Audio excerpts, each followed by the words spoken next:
بہاول نگر میں بھی ستھرا پنجاب کے تحت صفائی کا کام جاری ہے. صفائی شہر کے ساتھ دیہی علاقوں میں بھی صفائی مہم جاری ہے. مزید جانیں گے فہد شفیق سے. جی بالکل، ستھرا پنجاب مہم کے تحت بہاول نگر میں بھی صفائی ستھرائی کا کام جاری ہے. گزشتہ دنوں ایک افتتاحی تقریب بھی اس حوالے سے منعقد کی گئی، جہاں پر ڈی سی بہاول نگر اور مقامی ایم پی ایس کے ساتھ شہریوں کی بہت بڑی تعداد نے شرکت کی، اور اس تقریب میں جو ہے وہ صفائی ستھرائی کا کام جو ہے وہ ایک نجی کمپنی کو سونپا گیا. اس کے بعد جو ہے بہاول نگر کی مختلف یونین کونسل میں 600 سے زائد سینیٹری ورکرز جو ہیں وہ کام کرتے ہوئے نظر آ رہے ہیں، اور 200 سے زائد مختلف قسم کی جو وہیکلز ہیں وہ گند اکٹھا کر کے ڈمپنگ سائٹ پہ لے جا رہے ہیں، جہاں پر اس گند کو ڈمپ کیا جا رہا ہے. گاؤں کی سطح پر بھی یہ جو مہم ہے وہ جاری ہے. گلیوں، سڑکوں اور چوراہوں کو جو ہے وہ صاف کیا جا رہا ہے، اور یہاں سے گند اکٹھا کر کے ڈمپنگ سائٹ تک پہنچایا جا رہا ہے. تحصیل بہاول نگر میں صفائی ستھرائی کے حوالے سے جو ہے وہ تیزی آئی ہے. شہریوں نے بھی اس اقدام کو احسن قرار دیا ہے، اور ستھرا پنجاب کے حوالے سے جو ہے وہ بہاول نگر میں صفائی کا کام جاری ہے. جی فیصل آباد کے شہری ضلع انتظامیہ کے سامنے پارکنگ مافیا کے ہاتھوں لٹنے پر مجبور ہیں. سڑکوں کو پارکنگ ایریاز میں تبدیل کر کے رقم بٹورنے والے افراد شہریوں سے من مانی رقم لیتے ہیں. عرفان اللہ رپورٹ کریں. فیصلہ آباد میں پارکنگ کمپنی ہونے کے باوجود گنجان آباد سڑکوں پر خود ساختہ پارکنگ سٹینڈ بنانے والوں نے شہریوں کی زندگی اجیرن کر رکھی ہے. عوام سے پارکنگ فیس کے نام پر منہ مانگی رقم وصول کی جا رہی ہے. ہمارے یہاں پہ پارکنگ لگائی گئی ہے تو یہاں پہ اور چارجز بہت ہیں. ٹھیک ہے، جہاں پہ 20 روپے لیتے تھے وہاں 40 روپے لے رہے ہیں یہ لوگ. بہت مسئلہ بنا ہوا ہے. باہر ہم بائک کھڑی کرتے ہیں، وہ کوئی 50 روپے لے رہا ہے 25 کے، کوئی 40 لے رہا ہے، کوئی 60 لے رہا ہے. اپنی مرضی کر رہے ہیں بھائی نا، جس کی وجہ سے بہت زیادہ پریشانی بنی ہوئی ہے. انتظامیہ کا کہنا ہے کہ پارکنگ کمپنی کے علاوہ کسی کو پارکنگ فیس وصول کرنے کی اجازت نہیں. فیصل آباد پارکنگ کمپنی کے علاوہ اگر کوئی وہاں کہیں کسی بھی قسم کا پارکنگ کر رہا ہے وہ غیر قانونی ہے، اور ہم اس کے خلاف قانونی کارروائی بھی کریں گے اور ان کو وہاں سے ہٹا دیں گے. شہریوں کا مطالبہ ہے کہ سڑکوں کو خود ساختہ پارکنگ میں تبدیل کر کے کمائی کا ذریعہ بنانے والے عناصر کے خلاف زبانی دعووں کی بجائے عملی اقدامات کیے جائیں. کیمرامین علی ارسلان کے ساتھ عرفان اللہ، جیو نیوز، فیصلہ آباد. اور سرگودا میں نہر لور جہلم میں پھٹ جانے والی مین سیوریج پائپ لائن کی مرمت کا کام آج بھی جاری ہے. ایک روز قبل سیوریج کی 72 انچ کی پائپ لائن پھٹنے سے نہر کے پانی نے حمید ٹاؤن اور قریبی آبادیوں کا رخ کر لیا تھا. نہر کو بند کر کے آبادیوں کو محفوظ بنایا گیا ہے، جبکہ سیوریج لائن کی مرمت کا کام 72 گھنٹوں میں مکمل کیے جانے کا امکان ہے. ملک محمد اصغر مزید بتاتے ہیں. جی سرگودا میں سرکاری محکموں کی مجرمانہ غفلت کے باعث نہر لوئر جہلم میں میونسپل کارپوریشن کا 72 انچ کا سیوریج پائپ لائن جو کل پھٹ گیا تھا، آج بھی اس کی مرمت کا سلسلہ جاری ہے. یہاں پر 2 ماہ قبل بھی اسی قسم کا واقعہ پیش آیا تھا. اسی نوعیت کا یہی سیم 72 انچ کا سیوریج پائپ لائن جو ہے وہ پھٹ گیا تھا، جس کی وجہ سے بیشتر آبادیوں میں پانی داخل ہو گیا تھا. اس وقت بھی اگرچہ یہاں پر کام ہو رہا ہے، لیکن افسوس اس ساری صورتحال کا ہے کہ 2 کروڑ روپے کی خطیر رقم اس سیوریج پائپ لائن پر 2 ماہ قبل لگایا گیا، لیکن اب اس کی انکوائری کرائی گئی، لیکن انکوائری کے کیا نتائج برآمد ہوئے اس کا کچھ پتہ نہیں. نہر لوئر جہلم بھی بند کر دی گئی، اور ان لوگوں کا کہنا ہے کہ آئندہ 72 گھنٹے تک اس کی مرمت کا کام مکمل کر کے دوبارہ نہر لوئر جہلم کو بحال کیا جائے گا. 8 فروری سے شروع ہونے والی سہ ملکی ون ڈے سیریز اور چیمپئنز ٹرافی کے لیے قومی کرکٹ ٹیم کا اعلان جلد متوقع ہے. تفصیلات بتا رہے ہیں جیو نیوز کے نمائندے سہیل عمران. پاکستان کرکٹ ٹیم کی جو اب آنے والی اسائنمنٹ ہے وہ ہے سہ افریقی سیریز، جو کہ 8 فروری سے کھیلی جانی ہے. یہاں پر لاہور میں اس کا پہلا میچ ہے. اس کے لیے پاکستان کا جو ون ڈے اسکواڈ ہے، قوی امکان ہے کہ آج اس کا اعلان کر دیا جائے گا. نہ صرف سہ افریقی سیریز کے لیے اسکواڈ کا اعلان کیا جائے گا، بلکہ چیمپئنز ٹرافی جس کے لیے پاکستان ٹیم وہ واحد ٹیم ہے جس نے اب تک اعلان نہیں کیا، اس کا بھی آج اعلان قوی امکان ہے کہ کر دیا جائے گا. سہ افریقی سیریز کے لیے 15 سے زائد کھلاڑی شامل کیے جانے کی تجویز ہے، اور ہو سکتا ہے کہ 1 سے زائد اسپنرز کو اسکواڈ میں شامل کیا جائے، اور اس کے ساتھ ساتھ 15 رکنی اسکواڈ کا اعلان کیا جائے گا جو کہ چیمپئنز ٹرافی کے لیے ہوگا، جس میں تقریباً حتمی شکل دے دی گئی ہے، اور chairman P C B Mohsin Naqvi کی جو منظوری ہے اس کے بعد اس کا اعلان کر دیا جائے گا. پاکستان کرکٹ بورڈ نے چیمپئنز ٹرافی کی افتتاحی تقریبات کا پلان تیار کر لیا ہے۔ چیمپئنز ٹرافی کے لیے اپ گریڈ کیے گئے قذافی اسٹیڈیم لاہور کی افتتاحی تقریب میں وزیر اعظم شہباز شریف اور نیشنل اسٹیڈیم کراچی کی افتتاحی تقریب میں صدر مملکت آصف علی زرداری کی بطور مہمان خصوصی شرکت متوقع، جبکہ چیمپئنز ٹرافی کی افتتاحی تقریب 16 فروری کو لاہور کے حضوری باغ میں ہوگی۔ انگلینڈ اور آسٹریلیا کی ٹیمز کی پاکستان آمد میں تاخیر اور ایونٹ کے شیڈیول کی وجہ سے تمام ٹیمز کے کپتانوں کی افتتاحی تقریب میں شرکت یقینی نہیں ہے۔ چیمپئنز ٹرافی کی افتتاحی تقریب میں اہم ملکی شخصیات اور ICC آفیشلز شریک ہوں گے۔ چیئرمین PCB محسن نقوی نے چیمپئنز ٹرافی کی افتتاحی تقریبات کی حتمی منظوری دے دی۔ 7 فروری کو قذافی اسٹیڈیم کی افتتاحی تقریب منعقد ہوگی، جس میں وزیر اعظم شہباز شریف متوقع مہمان خصوصی ہوں گے۔ نیشنل اسٹیڈیم کراچی کی افتتاحی تقریب 11 فروری کو ہوگی، جس میں صدر مملکت آصف زرداری متوقع مہمان خصوصی ہوں گے۔ چیمپئنز ٹرافی کے لیے پنڈی سمیت ملک کے 3 اسٹیڈیمز کو نیا روپ دیا گیا ہے۔ ذرائع کے مطابق چیمپئنز ٹرافی کی افتتاحی تقریب 16 فروری کو لاہور کے حضوری باغ میں منعقد کی جائے گی۔ ایونٹ کے شیڈیول اور ٹیموں کی پاکستان آمد میں تاخیر کی وجہ سے چیمپئنز ٹرافی کی افتتاحی تقریب میں تمام ٹیموں کے کپتان کی شرکت یقینی نہیں اور تمام 8 ٹیموں کے کپتانوں کی پریس کانفرنس اور ٹرافی کے ساتھ فوٹو شوٹ بھی نہیں ہو سکے گا۔ انگلینڈ کی ٹیم 18 فروری کو اور آسٹریلوی ٹیم 19 فروری کو پاکستان آئے گی۔ دونوں ٹیموں کی تاخیر سے پاکستان آمد کی وجہ ورک لوڈ مینجمنٹ قرار دیا ہے۔ دونوں ٹیمیں وارم اپ میچز بھی نہیں کھیلیں گی۔ قومی سنوکر چیمپئن شپ میں عالمی ایمیچر چیمپئن محمد آصف، شاہد آفتاب، اویس منیر اور محمد سجاد سیمی فائنل میں پہنچ گئے۔ ایونٹ کے دونوں سیمی فائنلز آج کھیلے جائیں گے۔ کراچی میں جاری ایونٹ میں جمعرات کو 4 کوارٹر فائنلز کھیلے گئے، جس میں شاہد آفتاب نے نمبر 4 سیڈ سہیل شہزاد کو 9 فریم پر مشتمل میچ نے دلچسپ مقابلے کے بعد 5-4 کے اسکور سے شکست دے دی۔ اویس منیر نے عبدالستار کو بھی اسی اسکور سے ہرایا۔ محمد سجاد نے نسیم اختر کو آسانی کے ساتھ 5-2 کے فریم اسکور سے مات دے کر ایونٹ سے آؤٹ کیا۔ عالمی ایمیچر چیمپئن محمد آصف نے اپنے حریف ایئن مارک جون کو بآسانی 5-1 سے شکست دی۔ میچ کے پہلے فریم میں محمد آصف نے سینچری بریک بھی کھیلا۔ 11 فریمز پر مشتمل چیمپئن شپ کے سیمی فائنلز میں اویس منیر کا مقابلہ محمد سجاد سے اور محمد آصف کا مقابلہ شاہد آفتاب سے ہوگا۔ اور مالم جبہ پاکستان کے خوبصورت پہاڑی علاقہ ہے، جہاں ہر موسم کی خوشبو اور سردیوں میں برف باری کا خاص لطف آتا ہے۔ ڈاکٹر محبوب علی کی رپورٹ۔ مالم جبہ سیاحوں کے لیے ایک خواب کی طرح ہے، جہاں آپ قدرتی مناظر کا لطف اٹھاتے ہوئے اسکینگ اور چیئر لفٹس کا تجربہ کر سکتے ہیں۔ چیئر لفٹس پر سفر کرتے ہوئے برف سے ڈھکے پہاڑ اور نیچے وادیوں کا دلکش منظر، یہ ایک ایسا تجربہ ہے جو ہر کسی کو زندگی بھر یاد رہتا ہے۔ میں تو یہی سب کو جو ہے کہتا ہوں، اگر سب کے پاس ٹائم ہو اس ٹائم، اگر سب کے پاس جو ہے وقت ہے اس ٹائم، تو سب لوگ ادھر آ جائے اور یہاں انجوائے کرنے کے لیے آ جائے اور اپنا فیملی کو یہاں لے کے آ جائے، اپنا بچوں کو یہاں لے کے آ جائے۔ ابھی ضرور آئیں، ضرور وزٹ کریں مالم جبہ۔ اس حسین وادی میں اسکینگ کا شوق، جہاں نئی سیاحوں سے لے کر تجربہ کار کھلاڑیوں تک سبھی یہاں کی برف پر مہارت دکھاتے ہیں۔ یہاں کی برفانی پہاڑیاں اسکینگ کے لیے مثالی ہے اور ہر لمحہ آپ کو ایک نیا چیلنج اور مزہ دیتی ہے۔ سطح سمندر سے 8200 فٹ کی بلندی پر واقع حسین وادی مالم جبہ میں برفباری کے بعد وادی کے حسن کو چرچان لگ گئے۔ کیمرہ مین محمد زبیر خان کے ساتھ ڈاکٹر محبوب علی، جیو نیوز، مالم جبہ۔ کراچی میں ان دنوں سردی کی شدت کم محسوس کی جا رہی ہے۔ اس وقت شہر میں ہلکی رفتار سے ہوائیں چل رہی ہیں۔ 24 گھنٹوں میں موسم کی کیا صورتحال رہے گی، یہ بتائیں گی نمائندہ جیو نیوز شوالا اسلم۔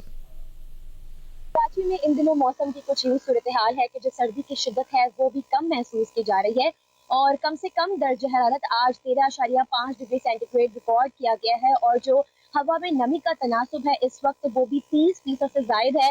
صبح کے اوقات میں ہم یہ دیکھتے ہیں کہ جو دھند ہے وہ بھی برقرار رہتی ہے اور بالکل نہ ہونے کے برابر جو ہوائیں ہیں وہ اس وقت چل رہی ہیں اور بتایا بھی یہی جا رہا ہے کہ جو زیادہ سے زیادہ درجہ حرارت ہے وہ 25 سے 27 ڈگری سینٹی گریڈ تک رہنے کا امکان ہے، یعنی کچھ دنوں تک موسم اسی طریقے سے رہے گا، درجہ حرارت میں اضافہ ہی رہے گا اور اس کے ساتھ ہی جو ہوا میں نمی کا تناسب ہے وہ بھی اس وقت 30% سے زائد ہے۔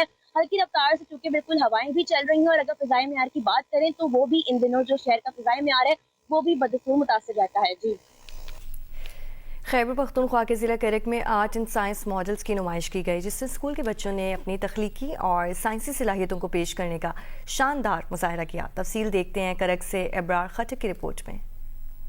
ضلع کرک میں آرٹ اینڈ سائنس ماڈلز کے نمائشی میلے کا انعقاد کیا گیا، جس میں اسکول کے طلباء نے سائنس اور آرٹ کے مختلف ماڈلز پیش کیے۔ نمائشی میلے میں ضلع انتظامیہ اور مختلف مکتبہ فکر کے لوگوں نے شرکت کی۔ طلباء نے کہا کہ سائنس کے ماڈلز بنانے کا مقصد اپنی صلاحیتوں کو سامنے لانا تھا۔ میرا نام حمزہ جاوید ہے اور میں نے یہاں پہ راکٹ بنایا، راکٹ پروپلشن، اور میں نے یہ اس وجہ سے بنایا کیونکہ مجھے اس فیلڈ میں جانا ہے اور مجھے بہت زیادہ انٹرسٹ ہے اس فیلڈ میں۔ ایڈیشنل ڈپٹی کمشنر شاہد رفیق نے کہا کہ اس طرح کی سرگرمیاں بچوں میں خود اعتمادی پیدا کرتی ہے۔ بچہ صرف بک سے نہیں سیکھ پاتا 100%، 50% سیکھے گا، 50% وہ اسی ایکٹیویٹی سے ہی سیکھے گا۔ منتظمین کے مطابق آرٹ اور سائنس ماڈلز کی نمائش تعلیم اور تفریح کا ایک بہترین ذریعہ ہے، جہاں بچے سیکھنے کے ساتھ ساتھ لطف اندوز بھی ہوتے ہیں۔ کیمرامین مناظر حسین کے ساتھ ابرار خٹک، جیو نیوز، کرک۔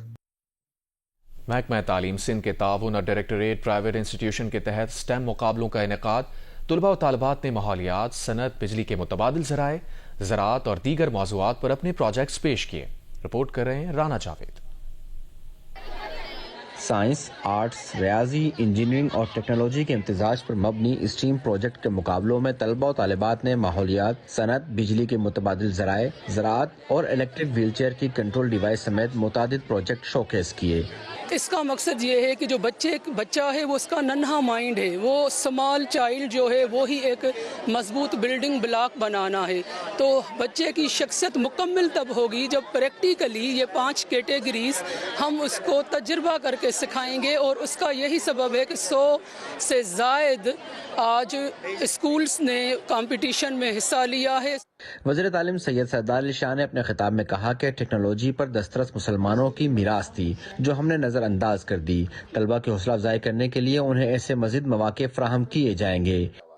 یہ سائنس ان سندھ کے نام سے یہ شروع کرنے کی ایکٹیویٹی کا مقصد یہ تھا کہ ہمارے بچوں میں سائنسی علوم کی ہم ان کو پروموٹ کریں، ان کی فراوانی ہو، ان کی قدردانی ہو کہ آگے چل کے ہمارا معاشرہ کس طرح دنیا سے کمپیٹ کرے گا۔ کراچی ریجن کے تحت ہونے والے اس ٹیم مقابلوں میں کامیاب ہونے والے طلباء و طالبات کو شیلڈ اور نقد انعامات دیے گئے۔ کیمرامین عدنان حیدر کے ساتھ رانا جاوید، جیو نیوز، کراچی۔